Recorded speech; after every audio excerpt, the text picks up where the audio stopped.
देखिए क्वेश्चन में हमें क्या गिवन है, the electrostatic force on a small sphere of charge 0.4 microcoulomb due to another small sphere of charge -0.8 microcoulomb in air is 0.2 newton. ठीक है, मतलब क्वेश्चन में हमें क्या बताया गया है कि जो फोर्स है दो स्फेयर पे वो कितनी है 0.2 न्यूटन। पहले स्फेयर की चार्ज की वैल्यू कितनी है 0.4 माइक्रोकूलम और दूसरे स्फेयर के चार्ज की वैल्यू कितनी है -0 माइक्रोकूलम। ठीक है, मतलब एक पॉजिटिव है और एक नेगेटिव है। और हमें यहाँ पे फर्स्ट पार्ट पूछा गया है कि what is the distance between two spheres, मतलब उन दोनों के स्फेयर के बीच में कितना डिस्टेंस होगा। ठीक है, और बी पार्ट में ये बोला गया है कि सेकंड स्फेयर पे कितनी फोर्स लग रही है फर्स्ट वाले की वजह से। ठीक है, हमें ये बताना है। ठीक है, तो क्वेश्चन क्लियर हो गया। अब हम सॉल्यूशन करते हैं। ठीक है, तो सॉल्यूशन करने से पहले हम क्या लिखेंगे कि हमें क्वेश्चन में क्या क्या गिवन है। ठीक है, चलिए, तो गिवन है हमें दो चार्ज की वैल्यू, जिसको हम नाम दे देते हैं पहले चार्ज को Q1, जिसकी वैल्यू कितनी है 0.4 माइक्रोकूलम। ठीक है, जिसे हम और कैसे लिख सकते हैं 0.4 इंटू 10⁻⁻6 कूलम।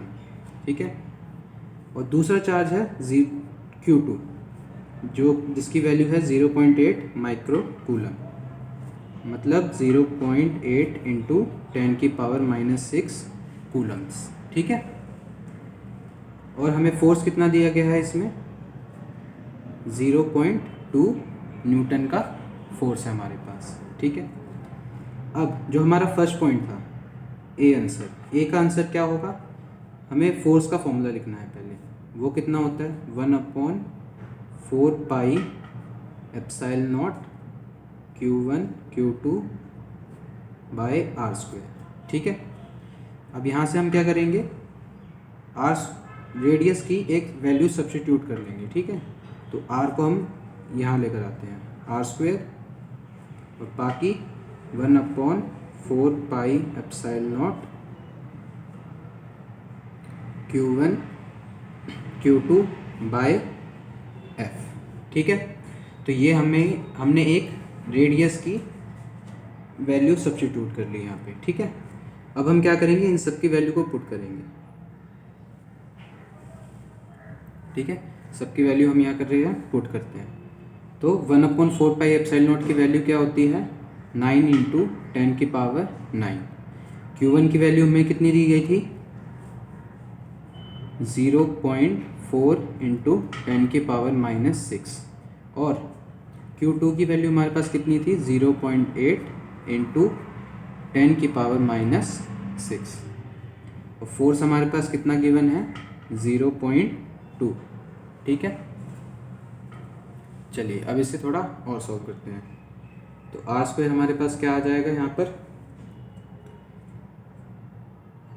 ये आएगा सॉल्व करने पर थोड़ा सा, अगर हम इसे सॉल्व करते हैं तो 3.6 इंटू 0.8 इंटू 10⁻⁻3 डिवाइड में 0.2 आ जाएगा। ठीक है, यहाँ कटिंग कर लेते हैं थोड़ी, तो यहाँ ये 4 से कटिंग हो रही है। ठीक है, चलिए अब उसके आगे सॉल्व करते हैं। तो r² हमारे पास क्या बच रहा था 3.6 इंटू 4 इंटू 10⁻⁻3। ठीक है, और r² हमारे पास अब कितना आ जाएगा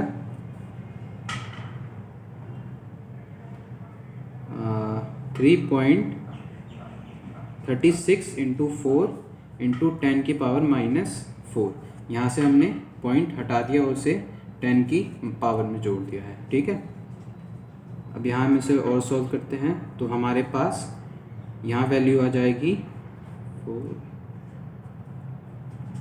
144 इंटू 10⁻⁻4। ठीक है, अब यहाँ से हम r सॉल्व कर सकते हैं रूट लगाकर।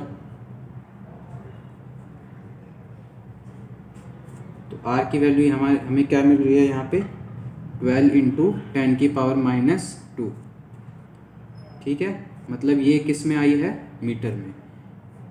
ये भी आंसर है और इसे हम सेंटीमीटर में कन्वर्ट करके 12 सेंटीमीटर भी लिख सकते हैं। ठीक है, तो ये दोनों आंसर ठीक है। और हमसे अगले पार्ट में क्या पूछा गया था कि जो सेकंड स्फेयर है उस पर कितना फोर्स लग रहा है फर्स्ट वाले की वजह से। ठीक है, तो देखिए जो दोनों स्फेयर के उनके चार्ज कैसे थे। फर्स्ट स्फेयर का चार्ज था पॉजिटिव और दूसरे का नेगेटिव था। ठीक है, ज़रा हम वापस इस बात को वापस लिख लेते हैं। ठीक है, तो जो फर्स्ट स्फेयर था हमारा,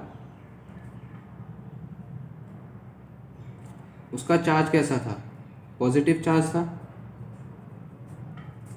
और सेकंड स्फेयर का चार्ज नेगेटिव था। ठीक है, ये हमें पता है। तो देखिए, तो साफ बात यहाँ पे क्या है कि दोनों एक दूसरे को क्या कर रहे होंगे, अट्रैक्ट कर रहे होंगे। अट्रैक्ट कर रहे होंगे मतलब एक दूसरे पे क्या लगा रहे होंगे, ये दोनों फोर्स लगा रहे होंगे। और हमें स्टार्टिंग में ही क्या बोला गया था कि जो दोनों स्फेयर हैं वो एक दूसरे पे कितना फोर्स लगा रहे थे, 0.2 न्यूटन का फोर्स लगा रहे थे। ठीक है, और दोनों ऑपोजिट चार्जेस हैं, मतलब एक दूसरे को अट्रैक्ट कर रहे हैं। तो जो फोर्स है 0.2 न्यूटन, इन दोनों के बीच में फोर्स वही रहने वाली है। मतलब सेकंड स्फेयर पे भी जो फोर्स लग रही है फर्स्ट वाले की वजह से, वो भी कितनी होगी, 0.2 न्यूटन की ही फोर्स होगी। ठीक है, तो इसमें कंफ्यूज मत होना।